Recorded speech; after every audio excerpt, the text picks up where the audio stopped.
some extra little features here. Optical sensor here to pause the labeler if bottles are backing up here, if there's a problem with the filling system.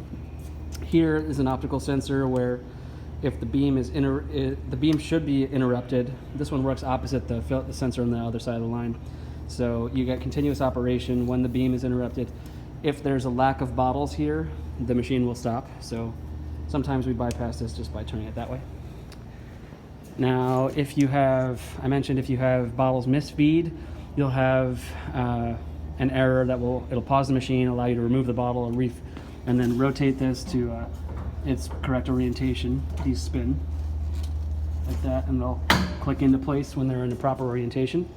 For the gearing, you have another sensor here where if bottles overflow the outfeed and the table's full and they'll back up all the way to here, this will interrupt and prevent operation.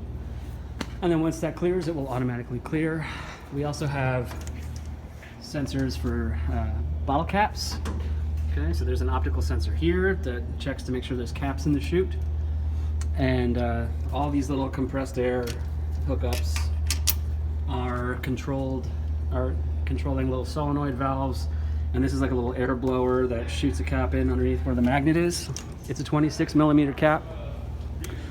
And all of those air pressures can be controlled on this air tree, which this delivers air to the entire machine, and then these are the individual control regulators and their recommended set points for all of the air that is working in the capper tree. And then here the house air comes in the first place, and then it gets plumbed there internally, and then we also come off of here and control our product diaphragm pump, and that's how we control the pump speed. The product itself goes into this valve, check valve there. We keep an inline filter there as well. We also have a water filter that we use to hook up rinse water here, and internally it will send water over to the vacuum pump reservoir.